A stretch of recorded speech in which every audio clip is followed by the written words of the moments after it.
Welcome back to What's Next, Living Longer, Better, Smarter. I'm Fred Fishkin along with Mary Furlong. In this episode, Things That Move You. We have some surprises for you, but first, this message from our sponsor, Vividpix. Got a shoebox full of memories? Family, friends, and treasured moments that were captured years ago. Vividpix Restore is designed to make restoring old photographs and documents simple. Really just click and fix. It works with PCs and Macs. You'll be amazed, and so will the whole family.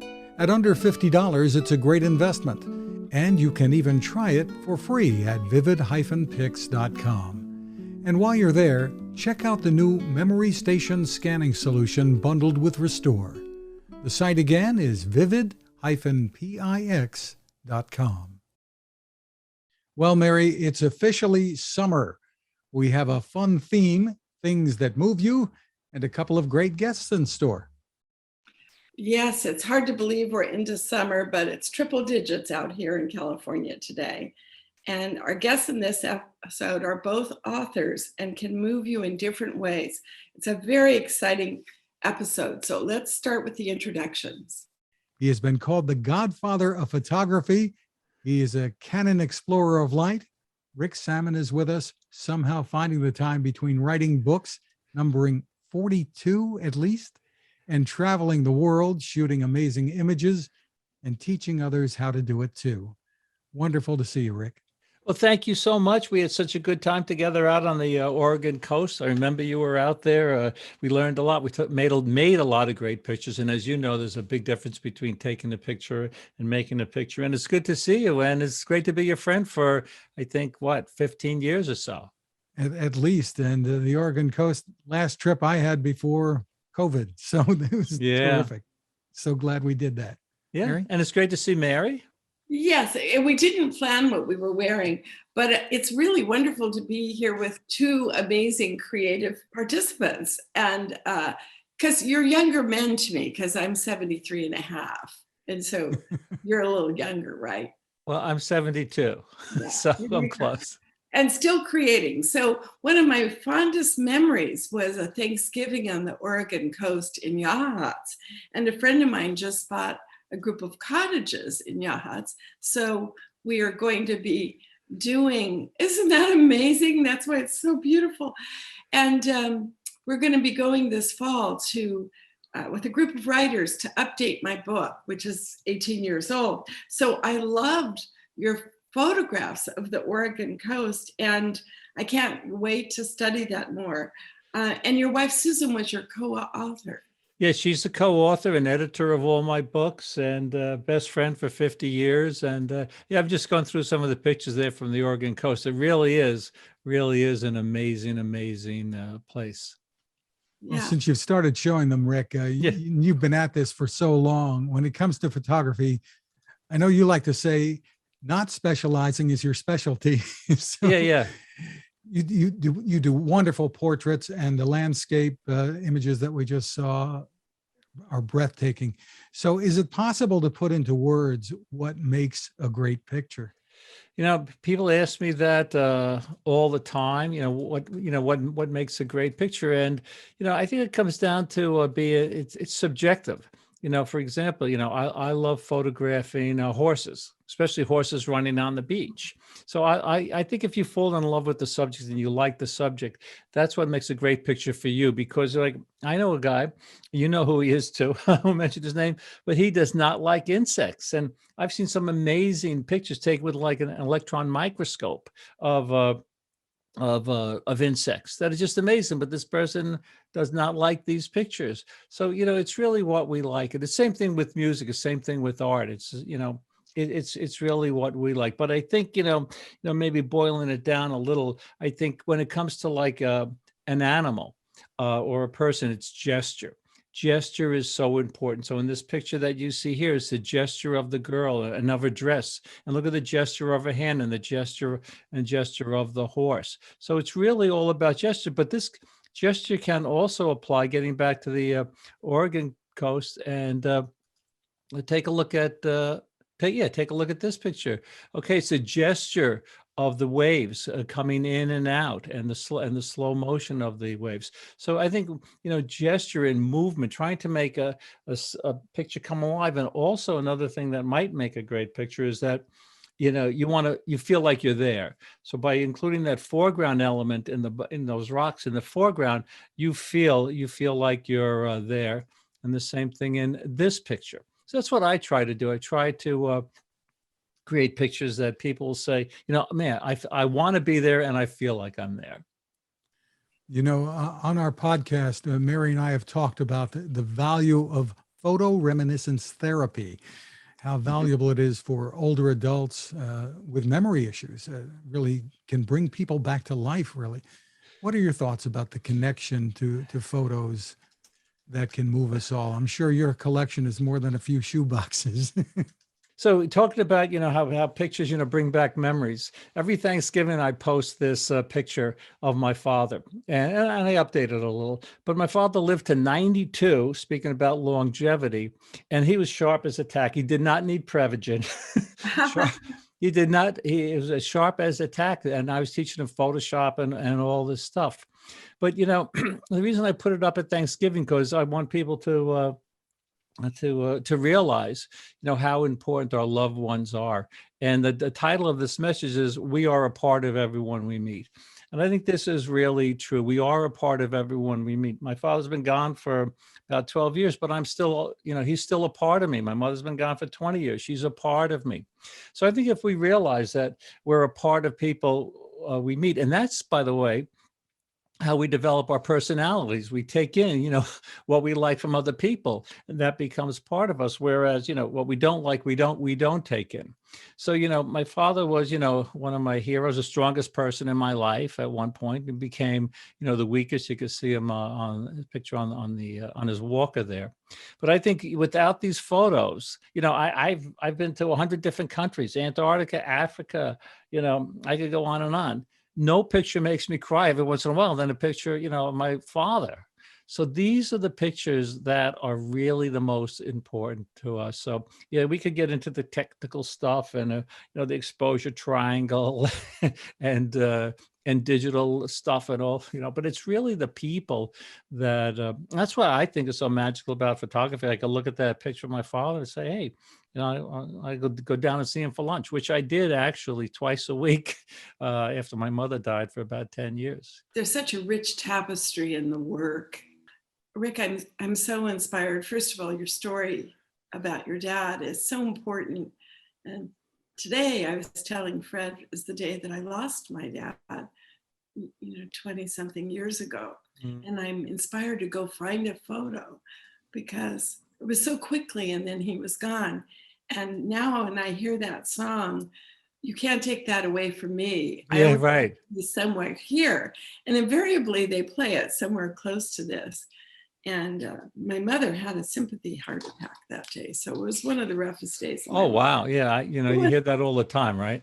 Right. Well, they danced in the kitchen to Frank Sinatra. But I want to find the picture of them dancing and share it with the family so they can see that picture. Because it's important to keep those photographs in our lives so we have those memories, I think. Yeah, absolutely. But I remember when I was getting my doctorate, one of my colleagues did her dissertation on kids and cameras. Mm-hmm. So it's never too soon to start. And even the youngest children are looking for their pictures on their cell phone or taking their picture off the refrigerator. So helping them take pictures of things they love, I think is a good idea too. Yeah, photograph what you love. And one of those things, Rick, we talk about staying healthy and getting through the pandemic years now, right? Yeah. Has been getting outside and photography. If you don't have a dog to walk or another reason, picking up a camera and taking it with you, and it doesn't have to be far away, even though you do all that traveling, right, Rick? Well, actually, I'm working on a Kelby One class on great travel pictures started in your own backyard, in your own. Actually, that was the original title. Now it's how to take pictures in your hometown. And I really believe that if you could take pictures in your home, take good pictures in your hometown, when you travel. I'm looking for a website here. Actually, one of my galleries. It's called Rick's Backyard, which I'll share. If we could learn how to take pictures in our backyard, then when we travel, say we're going to Niagara Falls, I photographed the new Croton Dam here. I'll be prepared to get a picture at Niagara Falls. If I do a sunset by the river here, if I go to Key Largo, I could get a shot like that. Or if I'm going to Thailand, this is the largest Buddhist temple in the United States, 20 minutes from my house. So I spend a lot of time taking pictures at home. So when I go to places like around the world, I can, I'm prepared, and I can concentrate on composition and concentrate on enjoying the moment. So, yeah, I really encourage people to take pictures in their own hometown. Sometimes I don't feel like a day or a week is complete unless I've pushed the shutter button for some reason. Well, There's just something about it. Well, it's satisfying for you, right? And I think you're saying when you do it and you look at that screen, you say, "Hey, I did it. I did something creative. I captured a moment in time." It's very therapeutic. I think photography. I have a book. As you know, it's called Phototherapy, Motivation, and Wisdom. And this is, I wrote this during the pandemic. Then I started actually, this was before the pandemic. I started a Facebook group called Phototherapy, because photography is very, very, therapeutic. And this is how we can, grow as a person and, interact with other people and share and just enjoy life more. Like for me, what's more magical than, traveling virtually to, like, this picture that you're seeing on the cover of the book was taken in Tanzania. So when I look at this, I feel like, hey, I'm in Tanzania.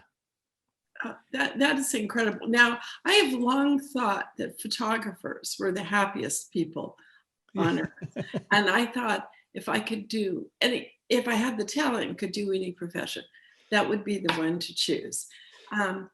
Is that true in your case? Are you? Well, I'd say I'm pretty happy. A lot has to do with Susan Sammon, my wife, for 47 years, the most positive person on the planet.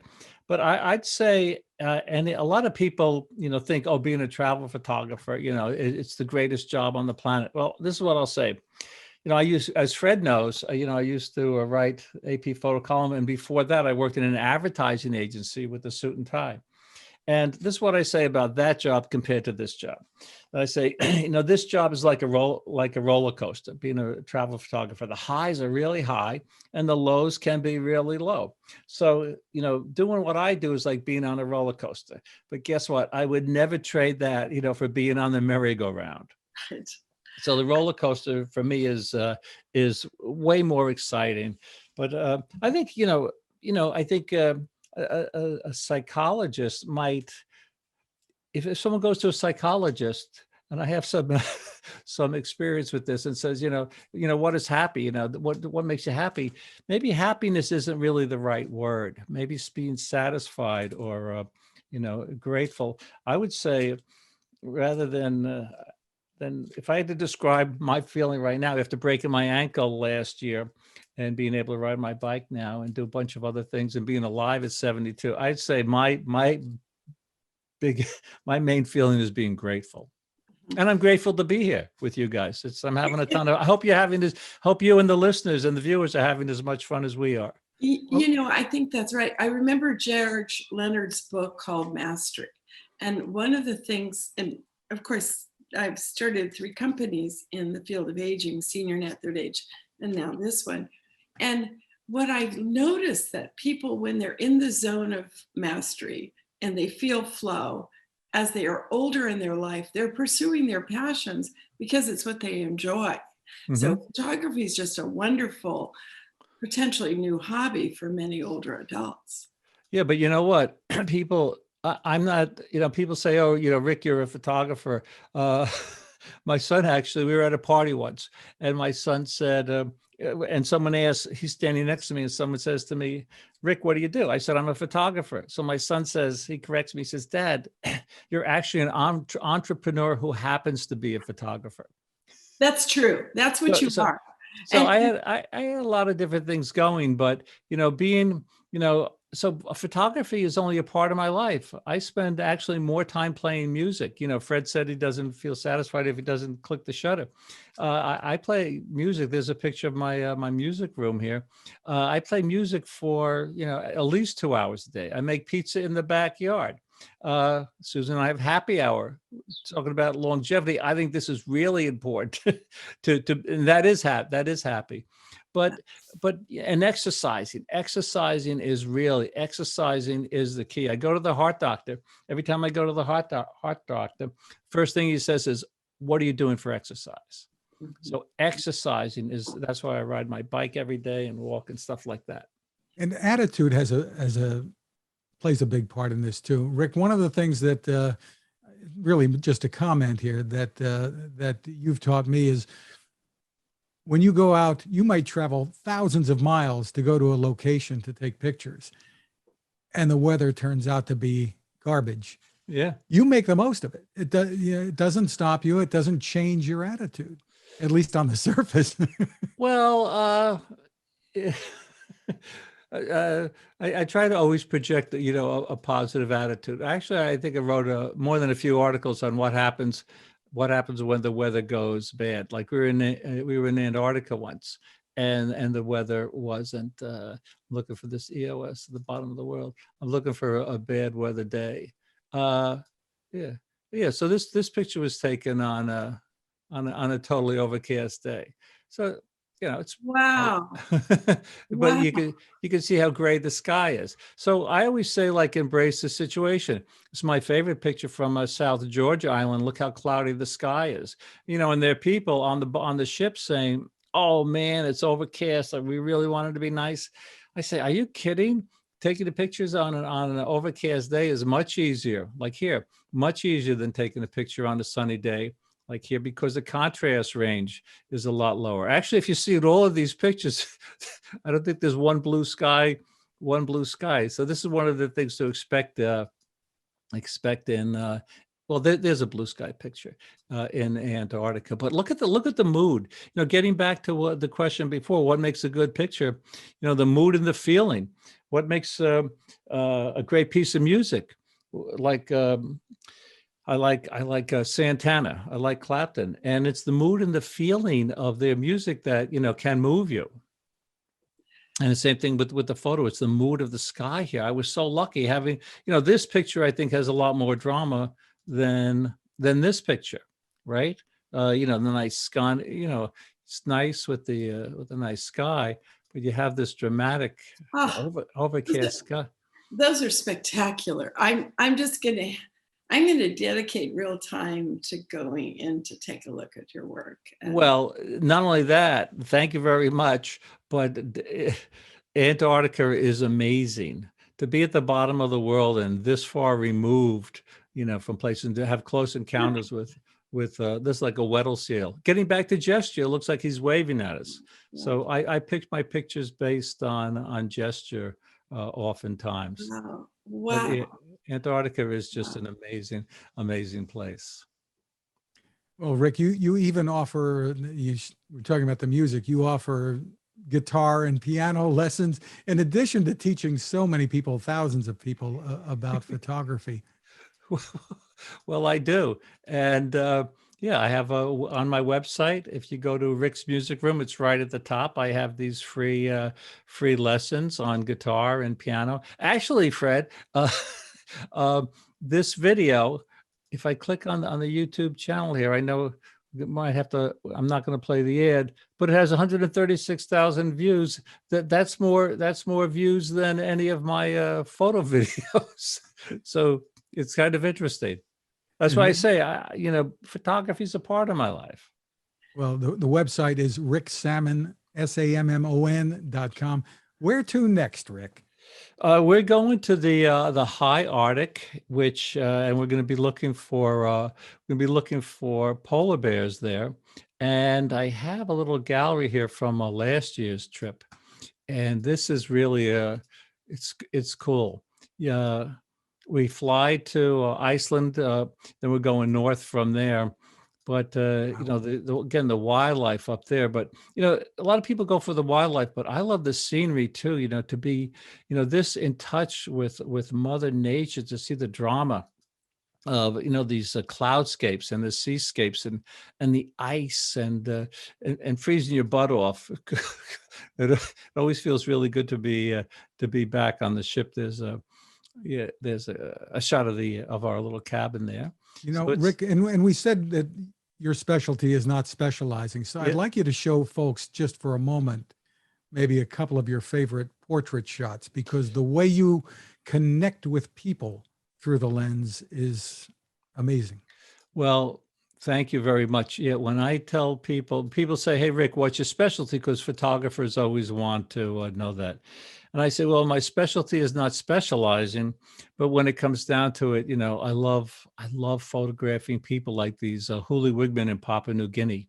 There's actually, this is a security guard at our hotel in Papua New Guinea, and I asked him to pose by a waterfall. So I got a nice photo. This is a mud woman in Papua New Guinea. But you know, China is amazing. This picture was taken at the Sisters Meal Festival. Venice and Carnivale. I love photographing the people there. And India is just a magical place.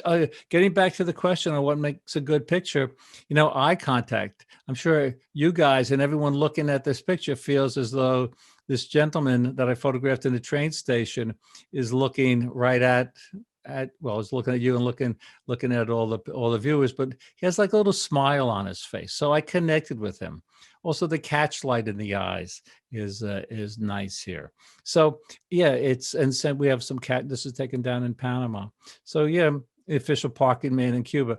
So I know I'm going through these fast, but I really do love. I love photographing people, and sometimes, you know, I said before that you know, I get emotional when I see that picture of my father. Every once in a while, I think, you know, I was like in this novice Buddhist monk's life for maybe 5 minutes, and you know, then he's not thinking about me or this long neck woman in Myanmar, or this leg rower fisherman in Myanmar. You know, so I'm in these people's lives for just, you know, a few minutes at most, because the last thing I want to do is overstay my welcome. There's another shot in Cambodia taken with this good eye contact. But then, you know, the people that, you know, I'm out of their lives. So it's really special to have experience and to have these people let me into their lives. And the key to that is having the people trust you. And you know, this woman, Tariano, Indian woman that I photographed in deeper than the rainforest of Brazil, you know, she knew I respected her.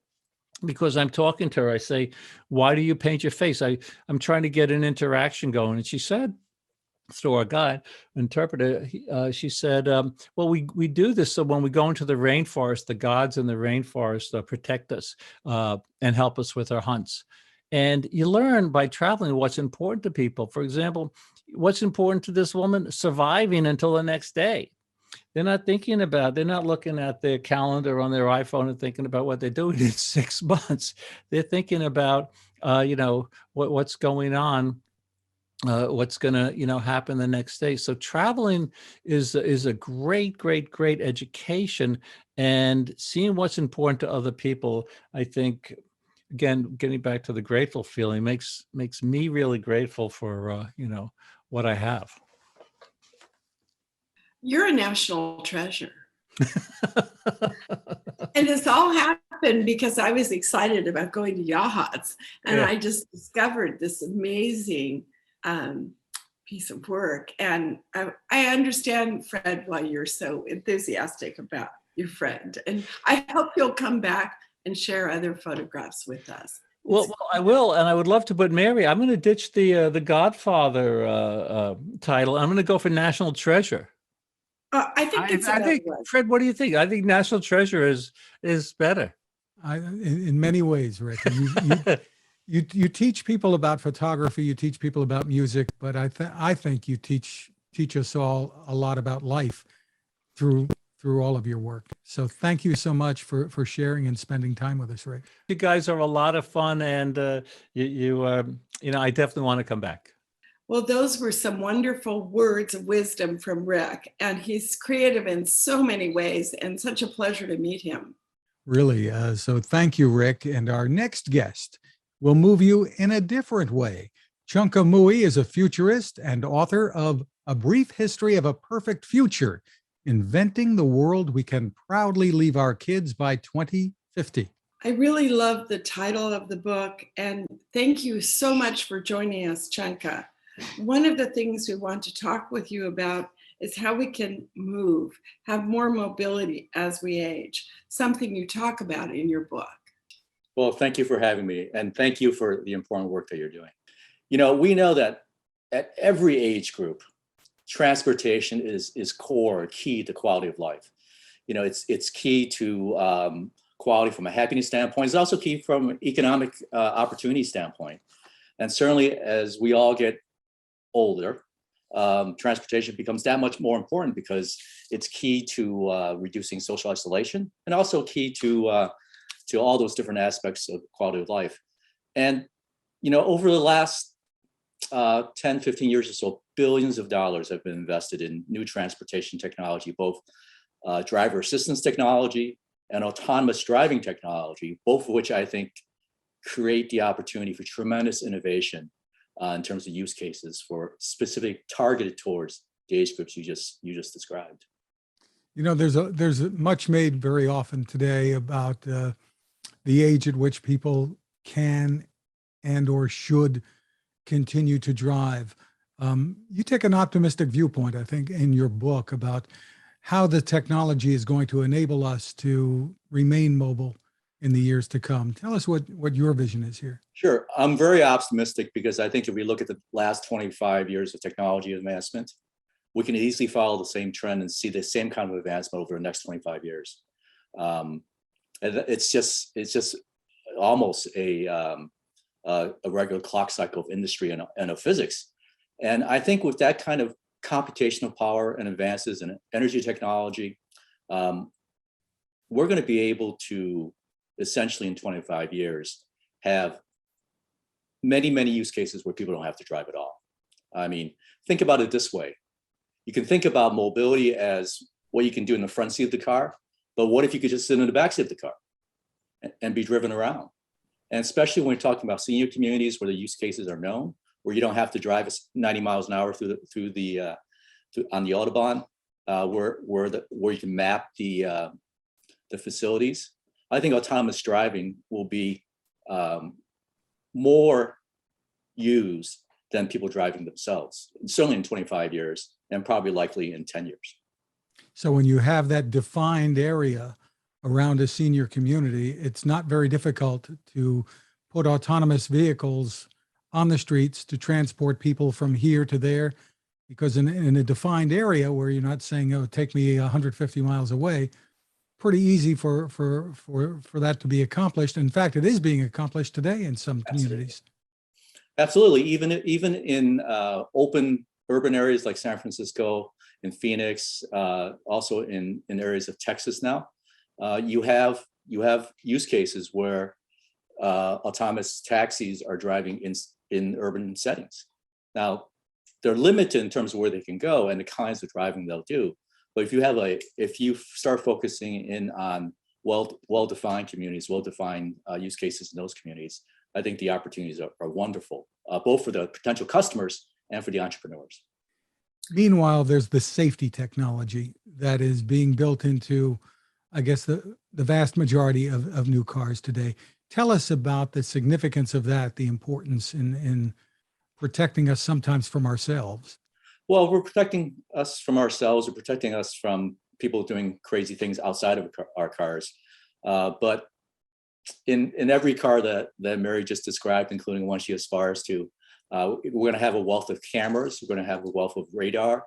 So you have anti-collision warning mechanisms, you'll have blind spot detection, you'll have all these things that essentially surround us with more information, right, that augment our senses, allow us to be safe and to drive safely. So when I was sitting in the shade trying to cool off my car because it needs more Freon, I watched this woman caregiver try to load a wheelchair into the back of her car. And I've been studying transportation aging for a long time, mostly as an advisor to Silver Ride. And some of the use cases that they have found in transportation are things like an older adult wants to go to the opera with a companion who also has opera tickets. And you look at Join Papa and young people driving older people. It turned out for my mother in her later years, a trip to CVS and to the zoo was a really great joy for her. And some people, so your passions continue. And one of the things that Silver Ride got right was shortening the ride to dialysis so you have more time in your life, and pairing you with another enthusiast who also likes the Warriors or Giants baseball. So each person has a list of the things that they really want to do. And on the top of that list, as Fred and I can tell you, the dessert of life is visiting your children and grandchildren. And also hanging out with your friends. Absolutely. And so, and then there's also the volunteer work that has such a purpose.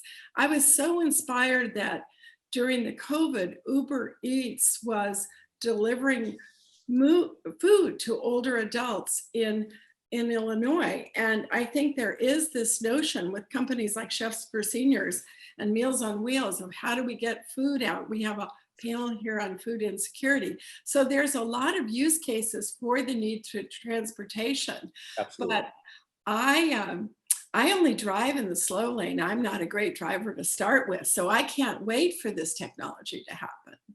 And I can't wait until somebody else drives me.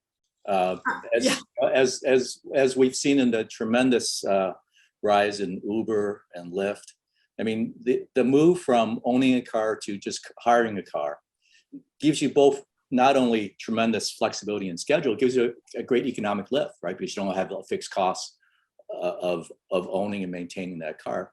But the other thing that you mentioned, which I think is really important to emphasize here, is that mobility is not just about the transportation technology.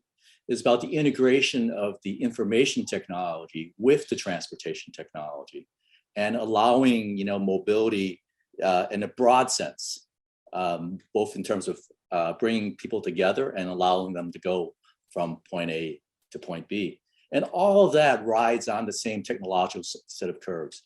And we haven't even started, I'm sure you'll talk about in other panels, the healthcare implications of these technological advances. So if you put all that together, I mean, that when we say, inventing a future we can be proud of to leave to our kids, we're also inventing a future for our parents and ourselves as well. And there's lots of great opportunity out there. We just did a podcast on cancer, and it was a very important podcast, I think. And one of the areas of concern during COVID is canceling doctor's appointments, canceling follow-up. How do we live to be 100 in a well way where we are contributing, where we're making a difference, where we're continuing to learn? And transportation is just something that is just given to us. Now, I had a driver for many years when I had a venture-backed startup. I had to do that when I had a venture-backed company because I had to go to so many meetings. As we get older, it might be the trip to the beach with our friends or the museum with our grandchild that we want to solve too, right? Absolutely, absolutely. One other quick issue to touch on before we let you go, Chunka, is the issue of affordability. Now, we talked about, Mary needing a driver, other people, using Uber and Lyft and whatnot. It becomes much more affordable when the technology is there to take over, that you're not paying a human being to do that. And we're facing the high prices of gas today, which, everybody's feeling the pinch. At least most of us are really feeling the pinch of that. But you have a pretty optimistic view of the future of energy and how we're going to even power electric vehicles, because that becomes costly. Well, if you look at the cost curves on every one of the technologies we've talked about over the last 25 years, we've essentially had an exponential drop in costs for this, for the same kind of capability. If you think about, the smartphone you have in your pocket or near your hand right now, it's more powerful than the computers that took the Apollo mission to the moon, right? At less than 1% of the cost. One of the things you'll talk about in your other panels, I'm sure, is the miracles that are happening in healthcare driven by genomics. Genomic sequencing has dropped by a factor of 1 million in the last 20 years. And the speed has increased by about that much, factor of 1 million in drop in costs. So I think if we look at information technology and, autonomous vehicles are nothing more than computers on wheels with a big battery. And batteries are costing less and less. So I think we're going to see rapid decreases in costs that will enable the spread of this technology to lots of people being able to use it. And you think we'll be able to charge the vehicles with clean energy at an affordable price? Oh, absolutely. I mean, we're already at the point now where it's cheaper to in many parts of the world build a new a solar-based electrical power plant than to operate a coal-based power plant. And that trend is just going to continue. I said, Fred and I are old enough to remember Earth Day in the beginning. And many of my college roommates still have their Earth shoes. And, I remember having dinner with Ralph Nader when he wrote Unsafe at Any Speed. Now I see Costco stock is up today. And that's because people are lining up to get gas at Costco because it's affordable. It's one of the big issues for people is paying for this. And I think there's a generational shift to embracing climate control and making sure that we leave the world safer for our children and our grandchildren. So I think it's part of who we are now. And I think everyone wants a world where older people are integrated into the society in a way that they can be mobile, they could share their wisdom. I was talking this morning about inflation and the economy. And what I learned was when you see car prices, when you see car sales, that's where interest rates really influence housing sales and car sales. And so everyone I know is thinking about how to shift to a less use of gasoline. It's a big issue for people when you're looking at heating costs, food costs, communication costs. It's no surprise to us, Fred, that Consumer Cellular and T-Mobile are becoming popular choices, right? People are looking for ways to save money. Well, Chunka, thank you so much for joining us. The book, again, is titled A Brief History of a Perfect Future, Inventing the World We Can Proudly Leave Our Kids by 2050. Thank you for having me. It's a thrill. Mary, your comments about the things so many of us are doing now to save money are so true, whether it's with our phones, the various subscriptions we have, or consolidating trips even to save on gas. And we'll be talking more about those issues in the weeks to come. Well, it certainly is a struggle, and every little bit can help. Well, our guest today certainly lived up to the title, Things That Move You. What a great session. Really, it was. And we want to again thank Rick Sammon and Chunka Mui for spending time with us. Look for their books and their websites, Rick Sammon, SAMMON.com, and Chunka Mui, CHUNKAMUI.com. We also want to thank our sponsor, Vividpix. Their Restore software works magic with your old photos, slides, and documents. The site is vivid-pix.com. And of course, thank all of you for joining us, and please remember to subscribe.